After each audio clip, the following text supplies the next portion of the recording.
penyelia tapak binaan dan pekerja binaan mahir di bawah Seksyen 33A 1. Yang keempat adalah pendaftaran bahan binaan Seksyen 33D.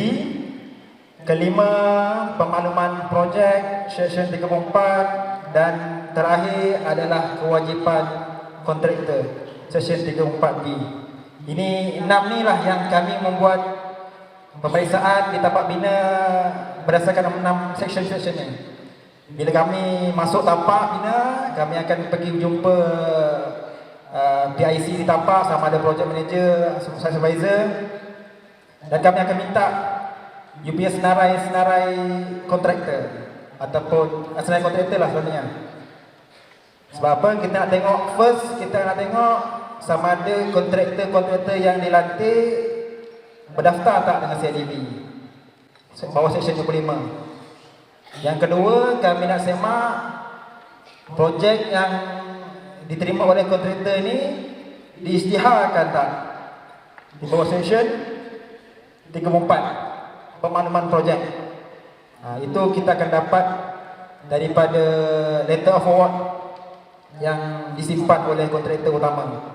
So kita akan minta lah kontraktor utama untuk sediakan letter of award ataupun PO ataupun DO kepada CIDB untuk kami semak pematuhan kepada dua seksyen ini. Dan then seterusnya kami juga akan semak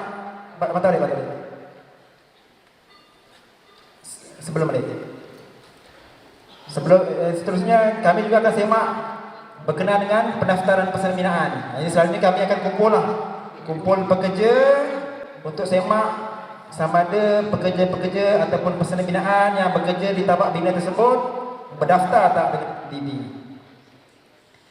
So kalau berdaftar, alhamdulillah lah. Yang ketiganya, kita akan semak juga pekerja-pekerja mahir. Pekerja-pekerja mahir yang bekerja di tapak bina tersebut, dia melalui proses akreditasi ataupun tidak. Akreditasi ini maksudnya kita buat penilaian, CIDB buat penilaian yang mengesahkan pekerja tersebut memang seorang yang kompeten untuk melakukan kerja-kerja tersebut. Ini selalunya seperti barbender, carpenter, pekerja concreting, pekerja-pekerja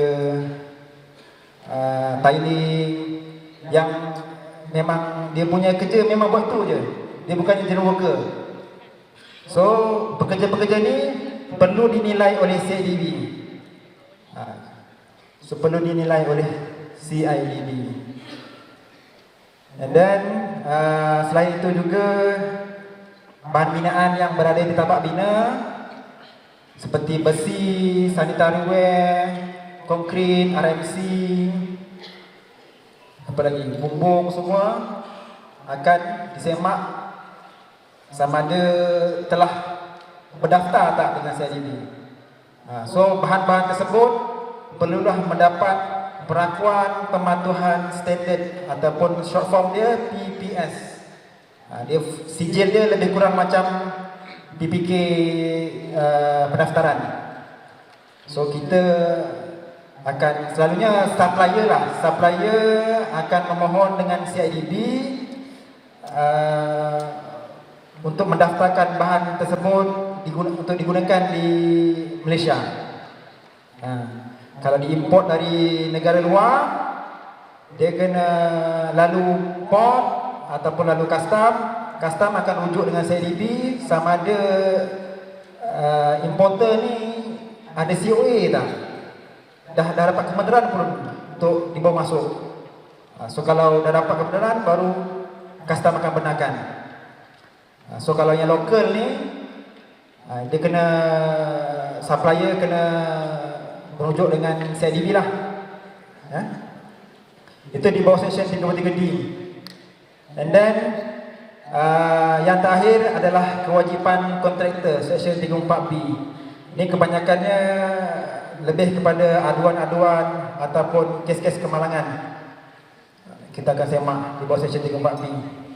Okay, next. Okey, seterusnya kita sebelum kita pergi lebih dalam, kita apa kita faham dulu apa definisi di bawah Akta 520. First, definisi kerja pembinaan di bawah Akta 520 Section 2 kurangan 1. So ada 11 jenis kerja pembinaan, iaitu pembinaan itu sendiri. Ini pembinaan barulah sebenarnya. Yang keduanya pemasangan. Ni kalau saya selalu pengalaman MNE. Yang ketiganya penyelenggaraan atau maintenance. Ini banyak penyelenggaraan kalau macam PPP, penyelenggaraan perabot jalan, penyelenggaraan jalan, longkang.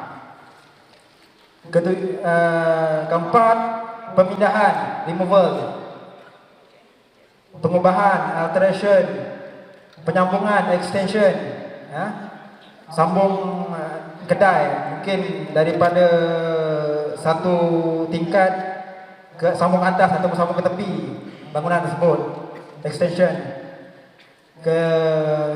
Seterusnya perbaikan, repair, pembaruan, pengubahsuaian, renovation. Ini banyak terjadi pada rumah-rumah persendirian. Perombakan, dismantling, dan terakhir adalah perobohan, demolition. So ini adalah jenis-jenis kerja pembinaan. Bukan hanya kerja-kerja pembinaan baru yang perlu didaftarkan CIDB ataupun yang tertakluk di bawah Akta CIDB. Ada 11 jenis kerja pembinaan yang tertakluk di bawah Akta 520. Ya. So belum lagi. So di mana kerja-kerja itu dilakukan? Kita tengok. A, mana-mana kerja bangunan ataupun kerja struktur. B, mana-mana kerja jalan, kerja pelabuhan, landasan, kerja kabel, kerja terusan. C, apa-apa kerja saliran, kerja tali air, kerja pengawalan sungai. D, apa-apa kerja elektrik, kerja mekanikal. E, mana-mana kerja jambatan. So ini lokasi kerja tersebut di mana dijalankan. Dan yang terakhir, apa-apa kerja yang membentuk bahagian yang penting dan perlu atau sebagai kerja persediaan atau kerja sementara bagi menyempurnakan kerja-kerja A sampai E tadi. Ya. So maksudnya belum. So maksudnya kerja-kerja seperti soil testing, kerja-kerja seperti site investigation, itu dah memang termasuk dalam kerja-kerja pembinaan juga. Dan kerja pemerolehan bahan binaan, kelengkapan atau pekerja yang semestinya dikehendaki. So kerja-kerja perolehan bahan binaan tersebut, kerja untuk melengkapkan dan mungkin ada supply labor, itu semua termasuk juga di bawah kerja pembinaan dan termasuk juga di bawah Akta 520 yang dikuasakan. So ini selalunya kami di CIDB, kami akan tengok pada letter of work tersebut. Kalau letter of work tersebut ditulis cadangan membina baru, cadangan merobohkan, cadangan pengubahsuaian. So kami tahu ini bawah kerja pembinaan, ini bawah bidang kuasa CIDB, di mana selalunya adalah di atas something dia akan nyatakan itu di mana. Selalunya kerja bangunan lah atau kerja saliran. So itu kita punya cara kami semak sama ada ini termasuk di bawah kerja pembinaan ataupun bawah kerja perkhidmatan. Okey, seterusnya. So lepas ni tak adalah isu selalunya masuk kerja pembinaan ni akan menjadi isu kepada kami ataupun isu kepada kontraktor yang tak faham apa tu masuk kerja pembinaan. Dia just supply saja ataupun dia buat kerja-kerja bukan bina baru. Dia kata ini bukan kerja pembinaan. Jadi selalunya saya akan explain kepada kontraktor maksud kerja pembinaan di bawah Akta 560 Section 2. Seterusnya section sama, tafsiran berkenaan dengan kontraktor. So apa maksud kontraktor di bawah Akta 560? Kontraktor artinya seseorang yang menjalankan atau menyiapkan atau mengaku janji untuk menjalankan atau menyiapkan apa-apa kerja pembinaan. So, kerja pembinaan tadi maksud dia pembinaan perubahan tadi. So, kontraktor ni orang yang menjalankan atau dia dah siapkan ataupun dia baru saja mengaku janji. Maksudnya dia baru sign LOA tu ataupun baru sign PO. Nah, itu dia mengaku janji untuk menjalankan kerja pembinaan. So kita akan tafsirkan dia sebagai seorang kontraktor. So ini saya terangkan sebab selanjutnya akan jadi isu kepada kerja-kerja renovation rumah persendirian. Bila owner rumah cari kontraktor luar, tapi owner rumah yang supply bahan. Bila kontraktor rumah supply bahan, dia boleh dikategorikan juga sebagai kontraktor. So kalau ada aduan, kami masuk, kami boleh kenakan tindakan ke atas tuan rumah juga. Ini apa selalu terjadilah. Dan kalau boleh kita elakkan daripada ditafsirkan sebagai seorang kontraktor. Bila you dah ditafsirkan sebagai seorang kontraktor, you dah tertakluk di bawah Akta 520, sama ada you berdaftar ataupun tidak berdaftar. Okey, seterusnya. Okey, yang pertama Section 25 Akta 520 berkenaan dengan pendaftaran kontraktor. Tiada seorang pun boleh menjalankan atau menyiapkan, mengaku janji untuk menyiapkan atau menjalankan ataupun mengaku dirinya sebagai kontraktor, melainkan jika dia berdaftar dan memegang suatu perakuan pendaftaran kontraktor yang sah dikeluarkan oleh CIDB.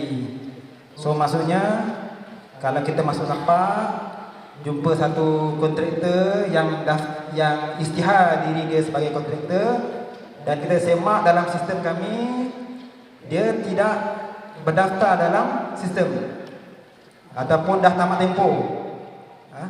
Dah tamat tempoh, kita akan anggap dia sebagai tidak berdaftar.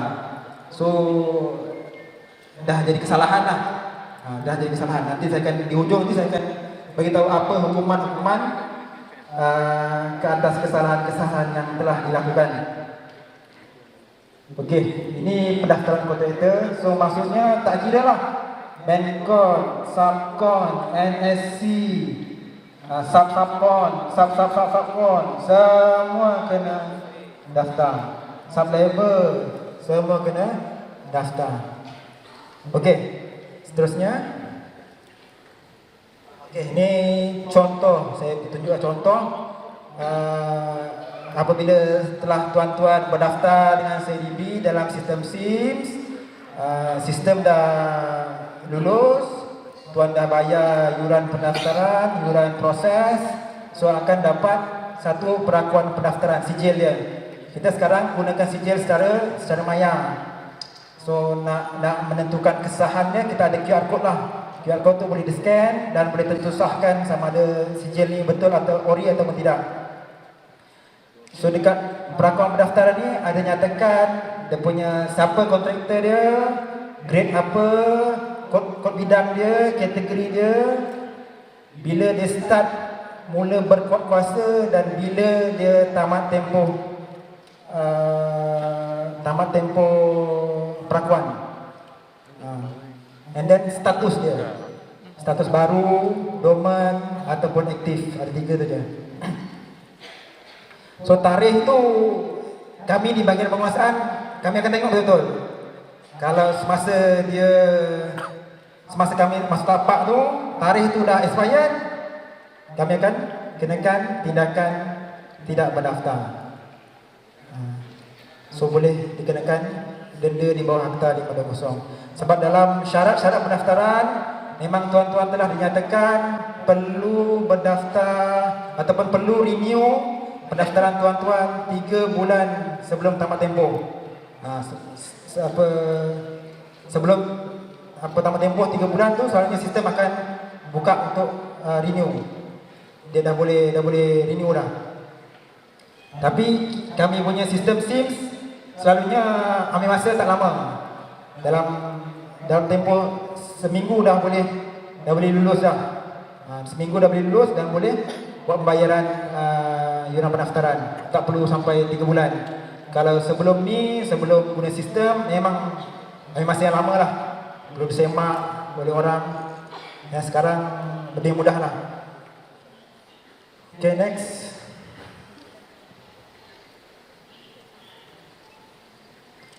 Kita seterusnya session yang kedua, session 34 pengenaan levy. Pengenaan levy ya. Session ni menyatakan tiap-tiap kontraktor perlulah mengisytiharkan ataupun declare kepada CIDB apa-apa projek yang telah diawardkan kepadanya mengenai apa-apa kerja pembinaan. So tak kira tanggungjawab kontraktor adalah untuk isytihar projek tersebut. Dapat je projek daripada MPS, perlu terus isytihar. Tak kira berapa value dia. Tak kira berapa value, isytihar dia.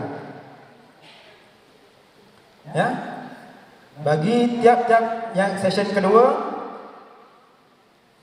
bagi tiap-tiap kontraktor yang dinyatakan dalam subsection 1, sama ada distemkan atau tidak, yang melebihi RM500,000 perlu bertanggungan untuk membayar kepada CIDB suatu levy nilai 0.125% daripada jumlah kontrak itu. So maksudnya tanggungjawab tuan-tuan adalah untuk isytihar saja.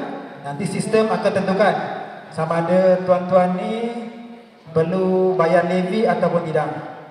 Sebab semasa dalam tuan-tuan isytihar tersebut, tuan-tuan akan menyatakan apakah status kontrak tuan, sama ada Maincom, NSC ataupun Subcom ataupun developer. So penyataan tu kena tepat dan kena betul lah.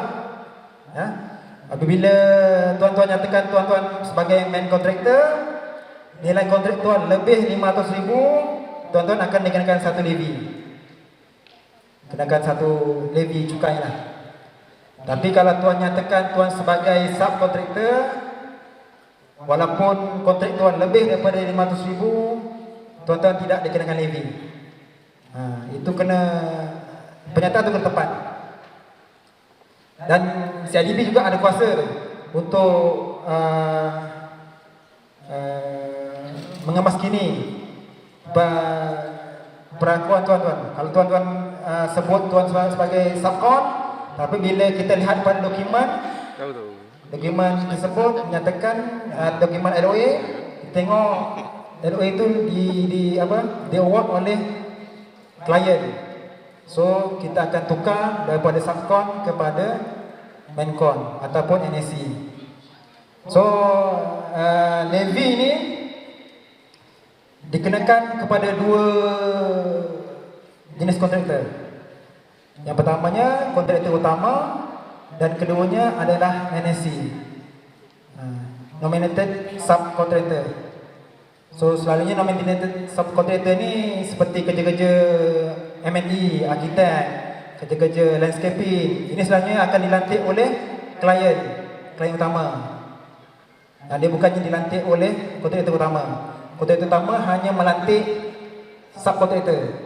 Mungkin kontraktor utama terima satu projek buat bina bangunan Movenpick ni, dia sub lah kerja-kerja tiling kepada tiling ni subkontraktor. Dia sub kerja-kerja batu kepada batu punya kontraktor.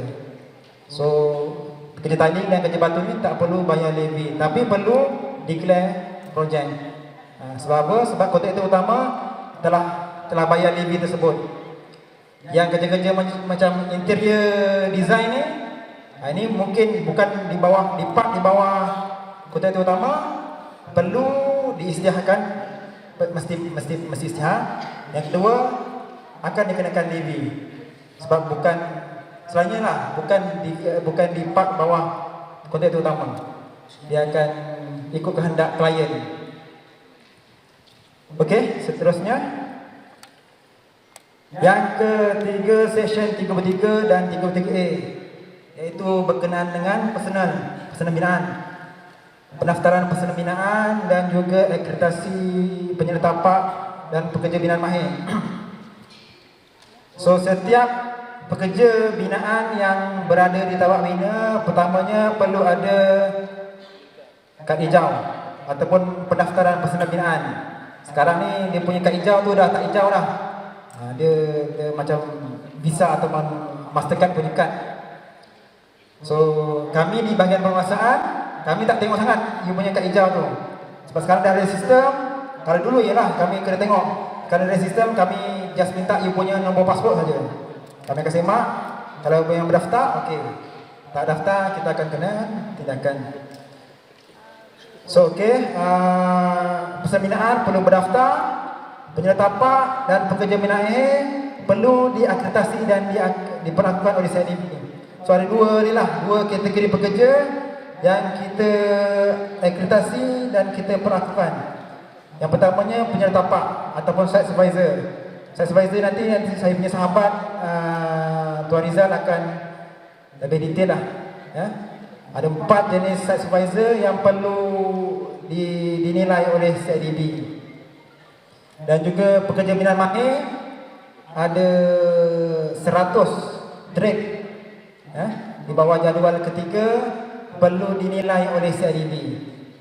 So, maksudnya pekerja-pekerja spesialis ni perlu dinilai dulu oleh CIDB sebelum dia boleh mula kerja, ya. Maksudnya kita kalau kerja tiling tu, dia buat kerja tiling, kita akan nilai dulu lah dia kualiti dia macam mana, dia buat kerja tu macam mana, kemas ke tak, ikut pada standard yang telah ditetapkan. Dan yang ketiganya berkenaan personal binaan, majikan, ya, perlu mengambil pekerja binaan mahir dan penyerta tapak yang telah diperlakukan oleh CIDB. So, personal perlu berdaftar, perlu diakreditasi. Majikan pula perlu mengambil pekerja yang telah diakreditasi ini, ya. Kalau diambil penyerta tapak yang tidak diakreditasi, majikan pun boleh dikenakan tindakan di bawah Akta 520. Kalau majikan mengambil pekerja mahir yang tidak diakreditasi pun sama. Okey, seterusnya. So, ini contoh kad hijau yang barulah yang dikongsikan sekarang. So, kami kalau dulu kita boleh tahu DP Trade apa, dia ni dah akreditasi ke belum. Sekarang susah, kami dah tak tahu lah. Kami kena tengok dalam sistem juga. Kena minta dia punya nombor kad amanan, baru boleh tahu. So, seterusnya,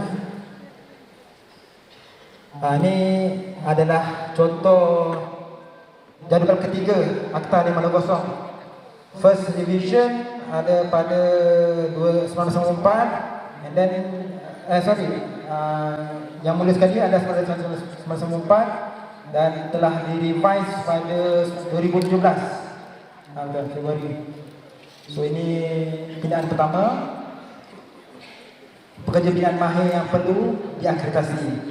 Dalam ni banyaklah: plaster and painter, air conditioning, drywall, ceiling, petrochemical, roof truss. Dalam tu ada banyak-banyak lagi trade dia. Scaffolder level 1, level 2, level 3. Ya, ini boleh tengok dekat kita punya website, CIDB punya website. Seterusnya, and then Akta 520 Section 33D berkenaan dengan bahan binaan yang tidak diperlakukan. So, Section 33 ini menyatakan seseorang tidak boleh berurusan sama ada secara langsung atau tidak langsung dengan bahan binaan yang dinyatakan dalam jadual keempat. Dan jika bahan binaan itu telah, melainkan jika bahan binaan itu telah diperlakukan oleh CIDB. Siapalah. So ini apa maksud berurusan? Berurusan dalam Akta 520 dimaksudkan sebagai mengendalikan, menggunakan, menghilangkan, membekalkan, memasarkan, memindahkan, menjual dan mengimport. Setelah itu bahasa Inggeris dia. So kalau tuan-tuan berurusan ini menjual ataupun membeli, itu pun ditafsirkan sebagai berurusan dengan bahan binaan tersebut. Kalau tuan-tuan menggunakan bahan tersebut pun kita akan tafsirkan sebagai berurusan. Memindahkan, mungkin transportation, pindahkan daripada hardware ke site, pun kita akan tafsirkan tuan-tuan sebagai berurusan dengan bahan binaan tersebut. So seterusnya, so ini adalah jadual keempat Akta 520 yang menyatakan bahan-bahan apa yang perlu diperlakukan oleh CIDB. So ini yang latestnya, pindaan kedua pada tahun 2021 tahun lepas, yang mana kita masukkan forcework dan scaffolding, kita masukkan IBS ke dalam yang baru ni. So jadual ketiga dan jadual keempat ni boleh diubah dengan kuasa menteri lah. Jadual ketiga tadi berkenaan dengan akreditasi pekerja mahir, jadual keempat ni ikut berkenaan bahan binaan. So maksudnya bahan-bahan yang ada di dalam jadual keempat ni perlu diperlakukan oleh CIDB. Contohnya seperti aluminium, bahan besi, rebar, konkrit, forcework, scaffolding, IBS punya bahan dan banyak lagi. So kenapa CIDB perlu perlakukan bahan binaan tersebut? Kita bukannya nak buat ujian kali kedua, tidak. Kami hanya perlakukan bahan binaan tersebut telah melalui satu proses quality check atau PQC lah, yang mana bahan tersebut telah mendapat pengakuan pematuhan ataupun apa panggillah PC, product certificate, daripada badan persijilan seperti SIRI, KRI, IKRAM. Contoh seperti gelas ni lah. Gelas ni supplier nak supply dekat Malaysia.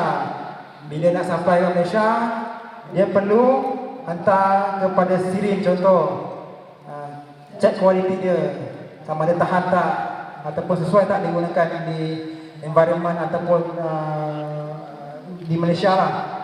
Lepas SIRI tersebut, supplier perlu hantar kepada CIDB untuk didaftarkan, dan CIDB akan buat semakan, verify bahan tersebut dan tengok pada PC lah, product certificate yang dikeluarkan oleh SIRI. Kalau dia mematuhi yang telah kita tetapkan, barulah kita akan beri satu perlakuan pematuhan standard. Sebelah dia, tengok situ ada aluminium, sebelah tu adalah standard yang diluluskan oleh lembaga. Dia kena mematuhi Malaysian Nuclear Standard. Macam tu contoh ni, pet, kepingan dan jalur aluminium, dia perlu mematuhi standard MS 2040. Dia patuh, dia boleh kita perlakukan. Ini tugas supplier lah sebenarnya. Tapi bila tuan-tuan dah membeli barang tersebut, tuan-tuan telah dianggap sebagai seorang yang berurusan.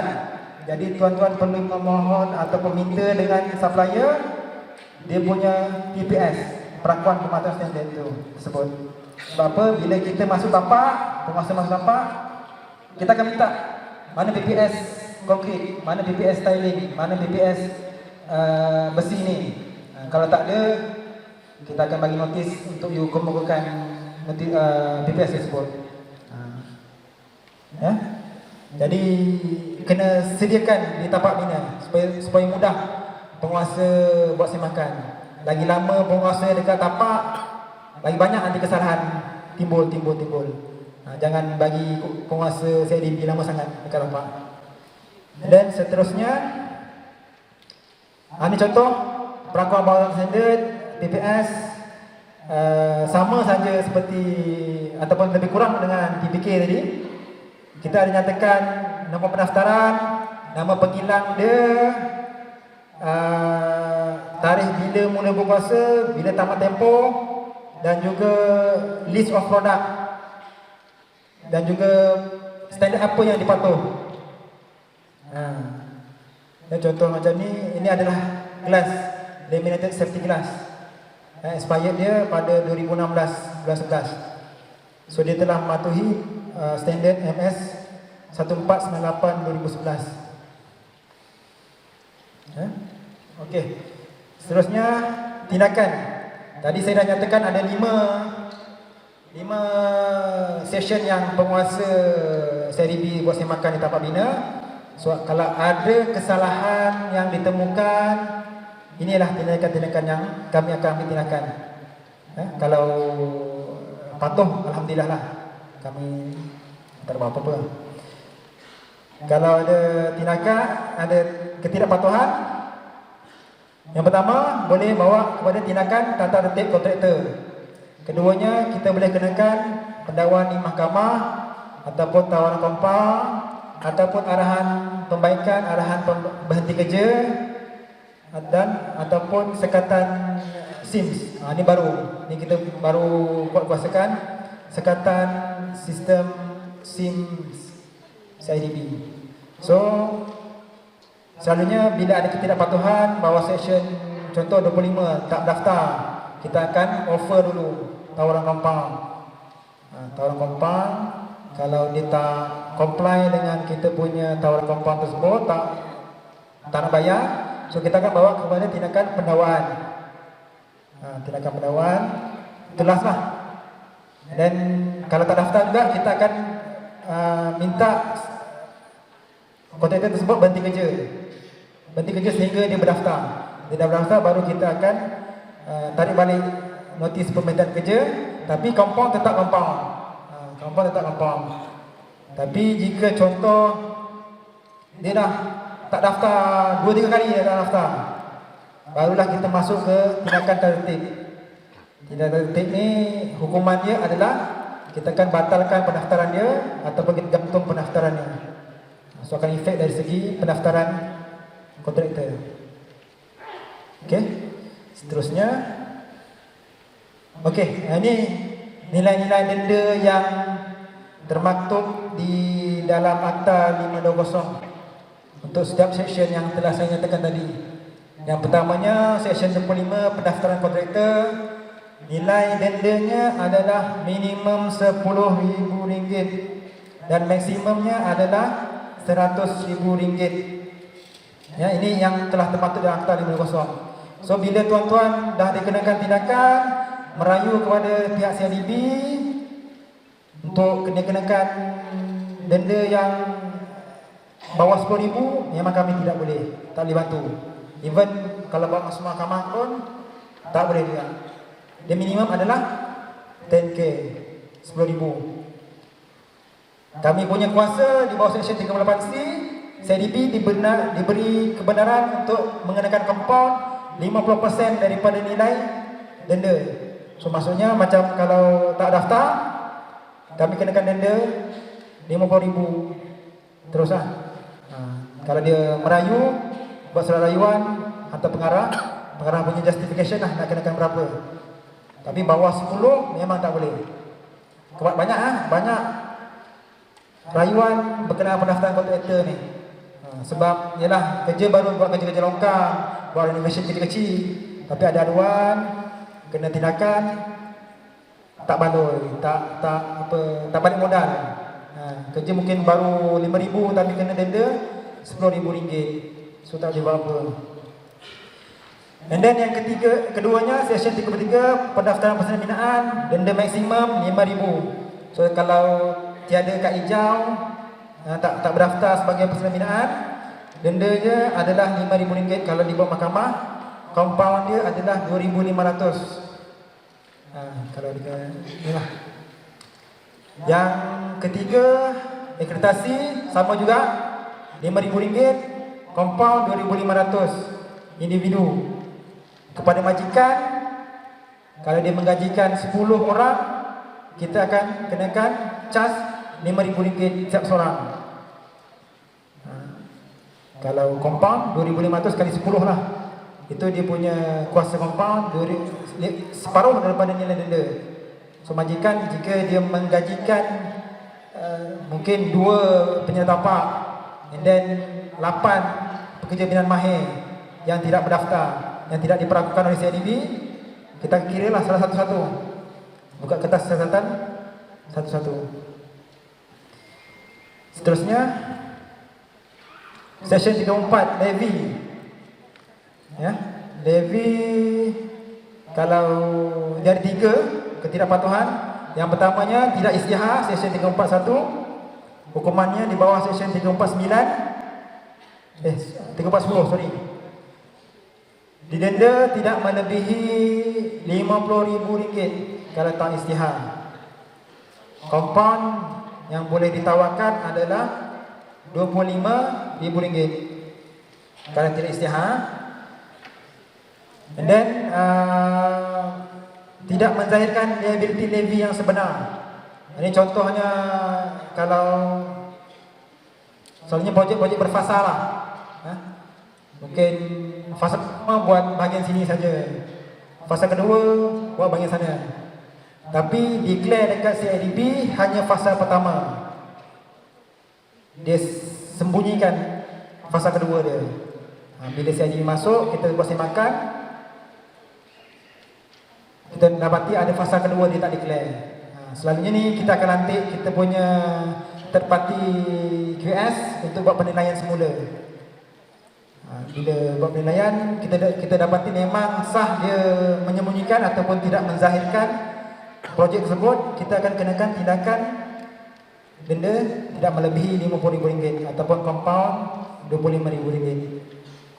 Yang ketiganya, jika tidak bayar levy, didenda tidak melebihi RM50,000 ataupun 4 kali nilai levy yang mana lebih tinggi. So maksudnya tak bayar levy tersebut ataupun tidak bayar levy dalam tempoh yang ditetapkan. Sebab kita akan bagi tempoh selama sebulan untuk kontraktor membuat pembayaran levy tersebut. Kita panggil sebagai tempoh liability lah, tempoh yang telah ditetapkan selama sebulan. So jika tuan lewat bayar ataupun gagal untuk membayar, Section 34/9 ni kita boleh kenakan kepada kontraktor.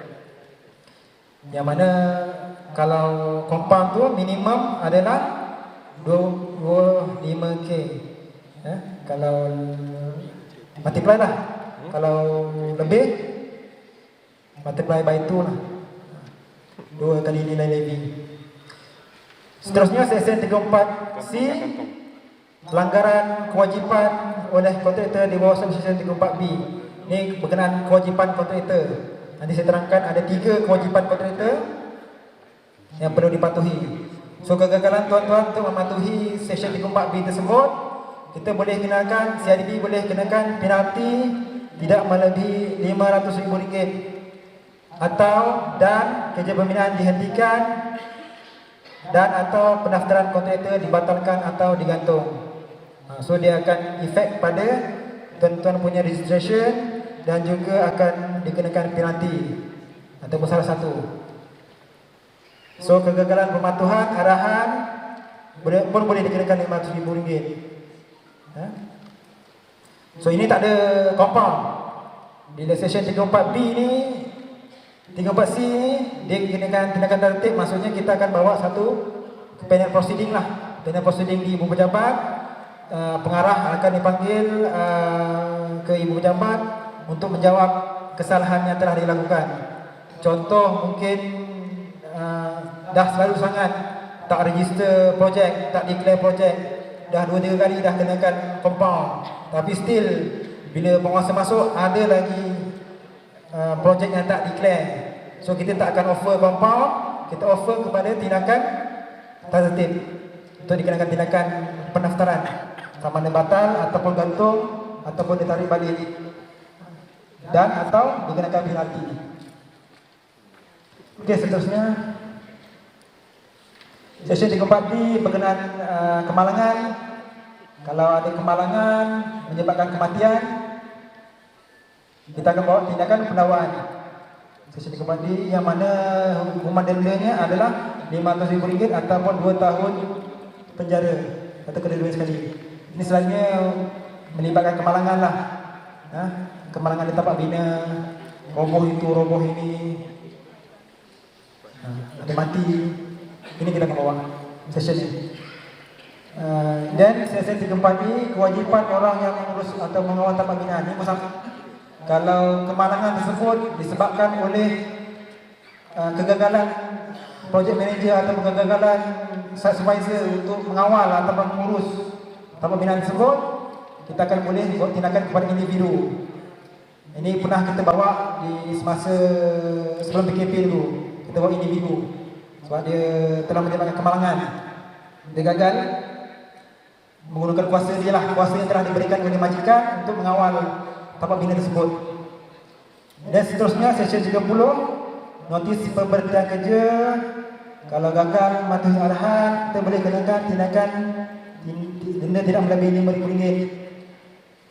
Sesi 33D berurusan dengan bahan binaan. Bahan binaan tadi pun sama, ada minimum RM10,000, maksimum dia adalah RM500,000. Ini kalau tuan-tuan, selalunya kita akan kenakan kepada supplier lah. Tapi bila tuan-tuan dah menggunakan bahan tersebut, tuan-tuan pun boleh dikenakan juga, kontraktor pun boleh dikenakan juga, sebabkan dah berurusan dengan bahan binaan yang tidak diperlakukan. So kompon yang selalunya kami offer adalah RM250,000. Ini selalunya kita kenakan kepada supplier lah. Kepada kontraktor mungkin rendah sikit, bergantung pada rayuan. Jadi jangan, kena cek betul-betul lah ya, bahan yang tuan-tuan terima tu sama ada berdaftar tak dengan CIDB. Minta dia punya PPS. Tapi kami selalunya ada tim kami, dia akan tembak betul-betul dekat bahan tersebut. Kalau besi tu dia ada marking dia. Tapi itu tuan-tuan tak apalah. Tuan-tuan dia perlu ada PPS tersebut je. Yang dari segi checking marking, itu kami punya tugas melaksanakan. Seterusnya sesi 33E, tidak patuh notis bahan binaan. So kita dah mungkin dah keluarkan satu arahan, jangan dikacau barang tersebut, notis larangan lah, ataupun notis kacau ganggu. Jangan ganggu bahan tersebut. Kalau tuan ganggu juga, tuan alihkan ke tempat lain, kita boleh kenakan tindakan denda tidak melebihi RM50,000. Seterusnya. Okey, ini last kali session 34B Akta 520, kewajipan kontraktor. Ini kewajipan kontraktor ada 3. Yang pertamanya adalah untuk memberitahu dan mengumumkan kepada lembaga apa-apa maklumat atau dokumen mengenai kerja pembinaan kepada CIDB. So apa-apa kalau CIDB minta kena bagi maklumat lah. Kalau apa-apa projek kena maklumkan kepada CIDB. Kalau dapat notis bahawa section 34BA ni kena comply. And then yang keduanya section 34B kurungan B, pematuhan undang-undang. So setiap kontraktor perlu mematuhi undang-undang yang telah termaktub di Malaysia.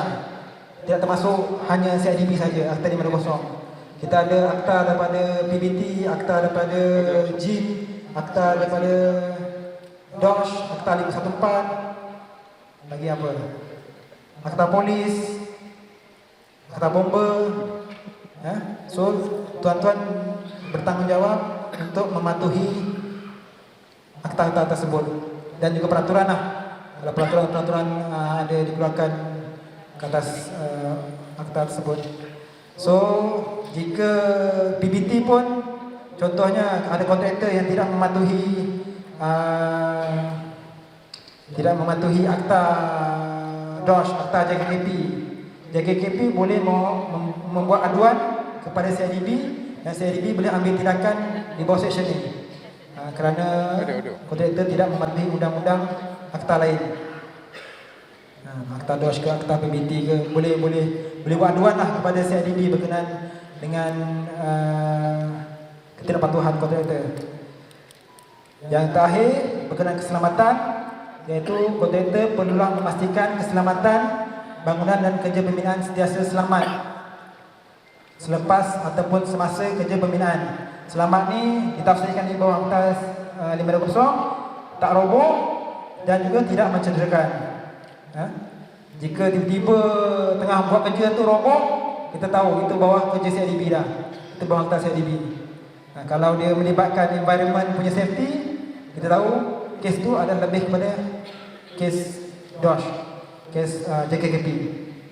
Ada robohnya, selalunya fosfor roboh lah. Fosfor roboh, konkrit, T-beam, jalan roboh. Itu di bawah tanggungjawab bidang kuasa CIDB lah. So, keselamatan kita selalu bawa kemalangan, ketidakpatuhan, bawah seksyen 34B-C, keselamatan kepada kontraktor yang mana menyebabkan kemalangan, dan hukumannya di bawah seksyen 34D kalau ianya menyebabkan kematian. Seterusnya. Okey, pelanggaran kewajipan kita ada dua saja. Ni tak boleh, seksyen 34 ni tak boleh offer compound. Yang kami boleh tawarkan hanyalah tindakan tertib dibawa ke panel proceeding, yang mana hukumannya kita boleh gantung, batal ataupun dikenakan penalti, ataupun syarat tertentu untuk dipatuhi. Kalau melibatkan kemalangan, kita akan bawa ke pendakwaan terus, pendakwaan di mahkamah jenayah. Okey, seterusnya. So ini saya sempat buat carta sikit lah. Ini pada tahun ini saja total kita tengok 2, 4, 6, 7, ada 7 session yang kita bawa. Paling banyak kontraktor melakukan kesalahan adalah gagal mengisytiharkan projek, ada 115 ataupun 40%. Kata saya dalam 200 lebih ataupun 300 kita bawa kertas catatan pada tahun ini. Tak isytihar ada 3, menggajikan pekerja binaan mahir atau penyerta tapak yang tidak diperlukan ada 19. Pesanan binaan tidak berdaftar, tak ada kad hijau, kita bawa sampai tahun 9. Ini kita kenakan kepada individu, dia tak daftar. Dan tak ada pendaftaran kontraktor ada sebanyak 31. Okey, ini pengalaman je lah. Next. So ini salah satu inisiatif yang dilakukan oleh Ibu Pejabat, saya jadi Ibu Pejabat. Saya rasa dari tahun lepas lagi kita dah maklumkan ni kepada kontraktor, iaitu Ibu Pejabat dah membuat kolaborasi dengan Jabatan Immigration Malaysia untuk memantau status dan mengawaskini data pekerja binaan asing. Ya. Dia punya foreign pekerja tu perlu dikemaskini. So kita dapat data daripada Jabatan Immigration, kita akan minta kontraktor untuk kemaskini status masa kontraktor pekerja tersebut, sama ada masih lagi bekerja ataupun sudah lari ataupun sudah balik. Ya. So kalau macam mana nak close kan notis ni ataupun notis IP2B ni. Ini cara dia kalau masih bekerja, foreign pekerja asing tersebut masih bekerja dengan tuan-tuan kena buat dia punya kad hijau, kena daftarkan dia sebagai pekerja binaan. Kalau sudah lari ataupun sudah pergi ke tempat kerja lain, kena buat report polis. Kalau sudah balik ke negara asal, mungkin sangkut semasa COVID, kena serahkan kepada CIDB dia punya notice check out immigration.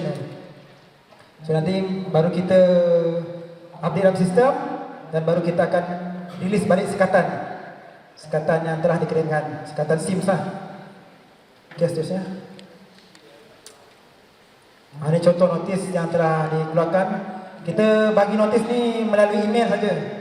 Email kepada kontraktor-kontraktor yang mana ada menggajikan ataupun ada mengambil pekerja asing, mengambil pekerja asing yang masuk ke Malaysia. Kalau dalam permit tu, kalau contoh syarikat A membawa masuk pekerja tersebut, kita akan hantar email kepada syarikat A tersebut untuk dikemas kini status masa pekerja tersebut.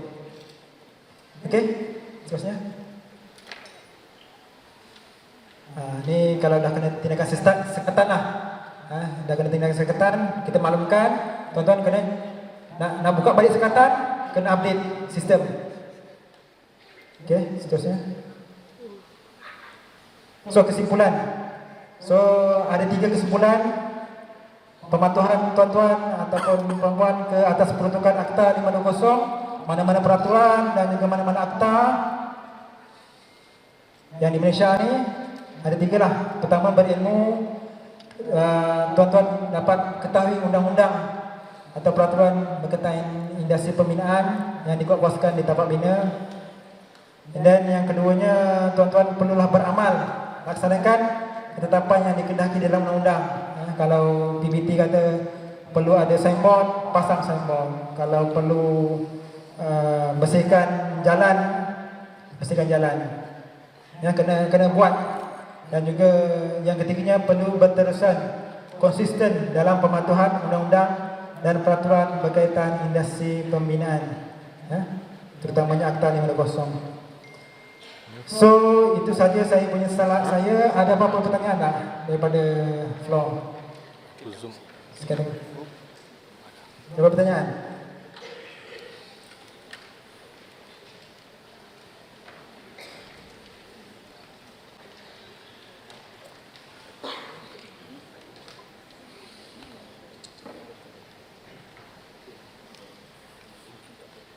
Ada satu. Tolong mic.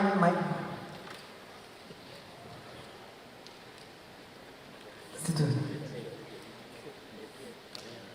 Di situ. Tes.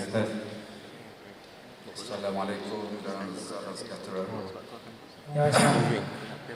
Saya tertarik tentang perbahasan tuan. Saya ada satu pertanyaan tentang penguatkuasaan Akta 520 berkaitan kerja-kerja di 28 ataupun di 24. Sorry, apa tadi? Dalam kerja-kerja membaik pengubah suara-suara, renovation lah. Ini berkait apa tentang komitmen semua syarikat yang berdaftar dengan CIDB, yang semua saya rasa tulus dan mengikut arahan CIDB. Saya rasa semua kontraktor yang sini komitmen dengan Akta 520. Saya cuma ada satu persoalan tentang foreigner yang menjadi kontraktor yang mengubah suara unit tanpa mematuhi Akta 520 dan pemilik owner rumah sentiasa menggaji foreigner dan peluang untuk kerja-kerja dilakukan oleh kontraktor yang berdaftar dengan PKK, CIDB, tiada peluang. Apa tindakan CIDB untuk menguatkuasaan akta dan seksyen-seksyen yang ada kepada pemilik? Itu saja. Okey, terima kasih Tuan. Okey, soalan daripada Tuan tadi berkenaan dengan kerja-kerja renovation, kerja-kerja rumah persendirian yang mana tuan rumah melantik kontraktor asing untuk melakukan kerja.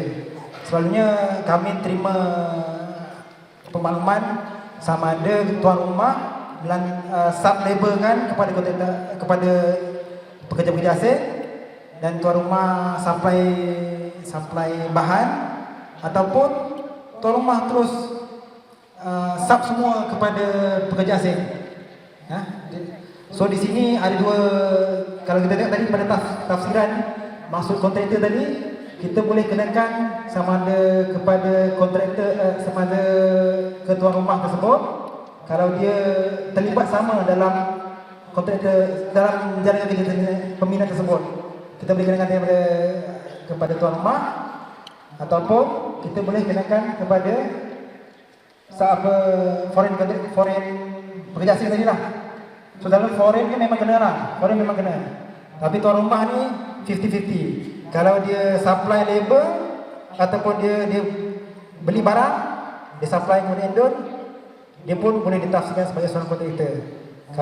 Kalau dia memang sub semua ke pekerja asing, so dia terkecuali lah di bawah Akta 520. So apa CIDB boleh kenakan tindakan jika ada aduan, kita akan kuatkuasakan bawah Seksyen 25. Foreign pekerja asing tersebut akan dikenakan tindakan di bawah Seksyen 25, iaitu tidak berdaftar. Minimumnya dikenakan denda adalah RM10,000 dan juga maksimum RM100,000. Itu apa yang kita kuatkuasakan. Pada tahap sebelum PKP kita ada banyak kes lah. Sebenarnya aduan kita buat. Bila ada aduan, kita nak kenakan kepada foreign, tapi rupa-rupanya owner pun terlibat sama. So owner pun kena tindakan juga. Itulah, kalau ada aduan kita akan kenakan tindakan ke atas foreign kontraktor tersebut di bawah Seksyen 25 kerana tidak berdaftar. Bukti-bukti semua sudah cukup, memang boleh dibawa ke tindakan pendakwan ataupun compound. So terima kasih, harap dijawab soalan tersebut. Ada lagi tak? Ya tuan. Waalaikumsalam.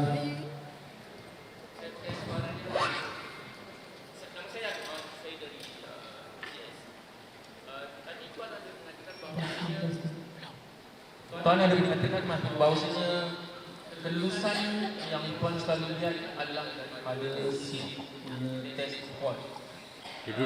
SIRIP adalah satu maklumat yang diiktiraf oleh Jabatan Standard Malaysia. Tapi macam mana kalau SIRIP itu keluar daripada maklumat lain yang mana dia juga diiktiraf oleh Standard Malaysia? Jabatan Standard. Okey. Terima kasih tuan. Pertanyaan tuan tadi adalah ada CB yang memang berdaftar dengan Jabatan Standard dan dia keluarkan satu CF atau PC, Product Certificate.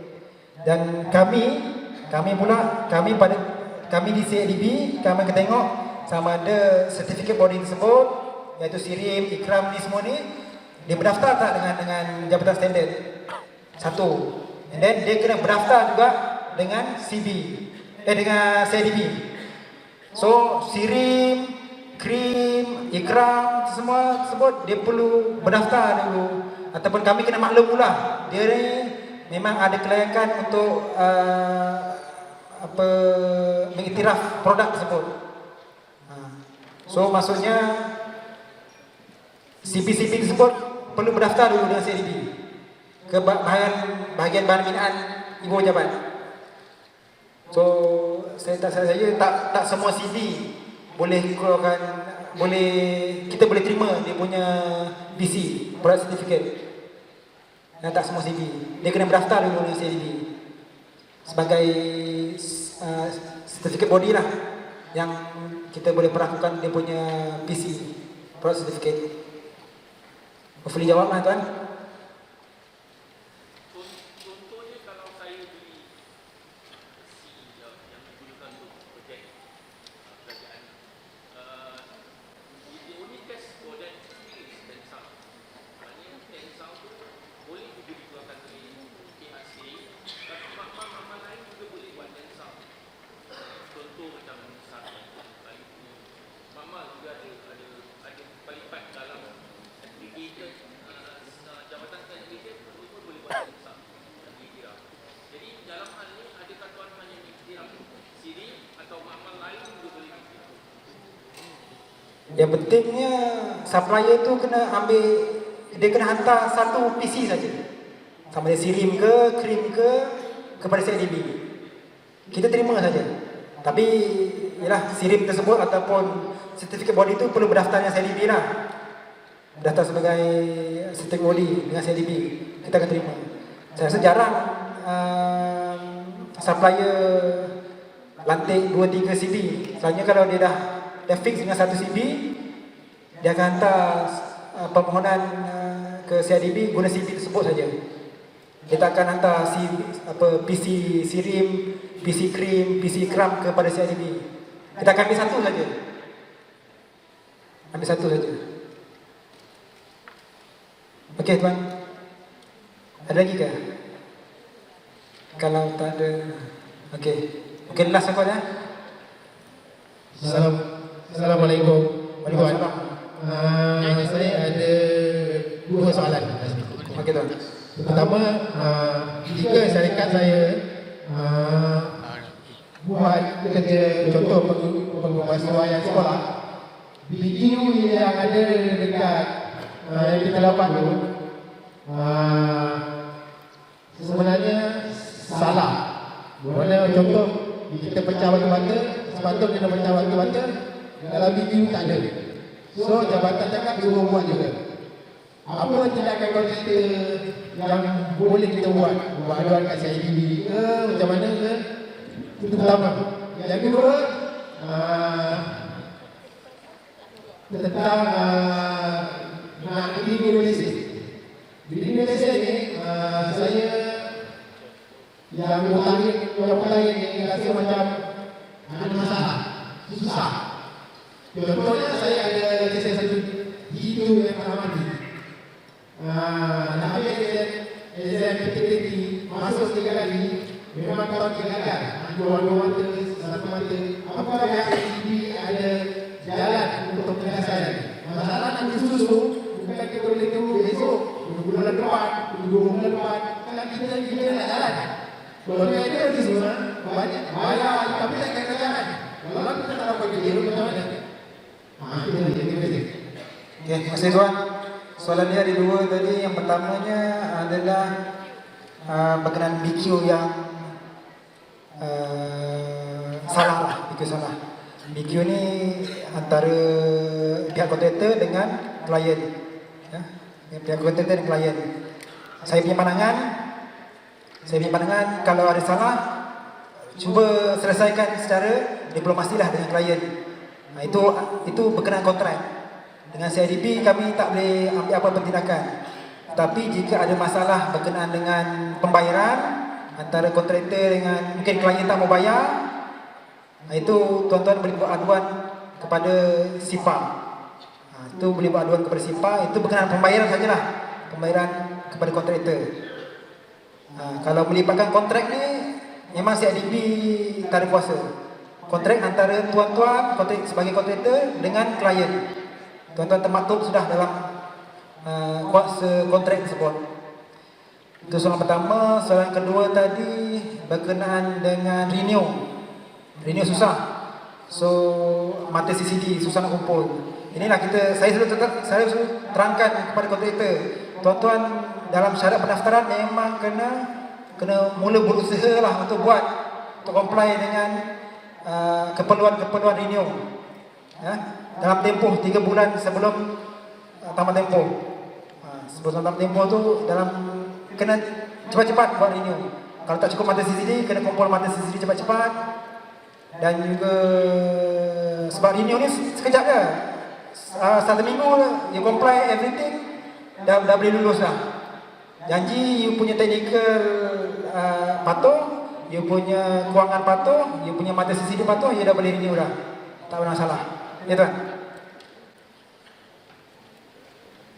Maksud saya tadi bukan mata CCD, masa CCD tak boleh lebih dari 50 nombor. Maksud saya tadi, exam fertility tu. Itu lebih exam yang pertama. Contoh exam makan peluang nombor. Dapat nombor 8, dia sudah balik. Besok kena lagi, bayar lagi 100. Ada lagi, 200. Besok, dia semua bayar lagi. So, datang lagi, exam fertility. Sampai bila? Kita tanya. Orang tadi orang cakap dekat tadi, saya ini kalau mau selamat, kalau mau selamat, kalau mau selamat. Saya nak tanya pada saya ini. Telefon saya ini, dari pukul 8 pagi sampai pukul 2 petang, saya jawab.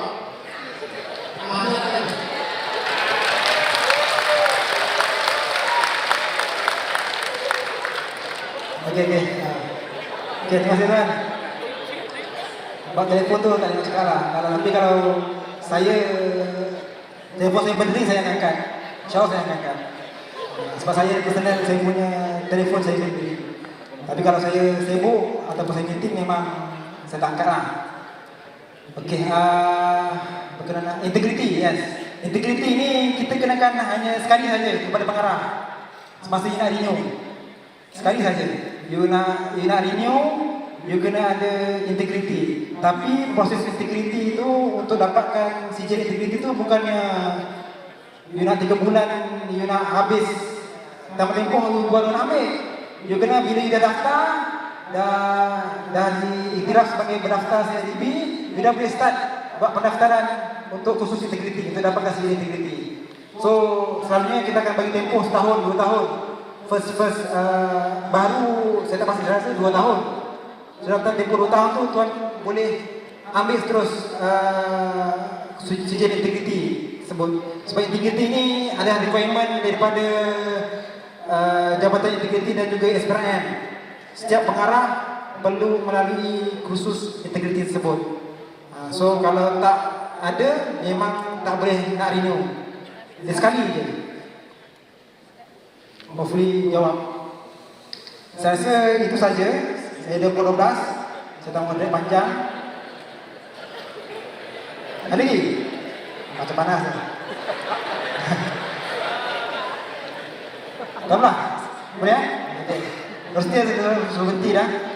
Dan itu saja saya punya taklimat hari ini. Saya ucapkan, saya minta maaf kalau ada apa-apa salah kata dan kata bahasa daripada saya minta maaf lah. Sekian, terima kasih. Assalamualaikum.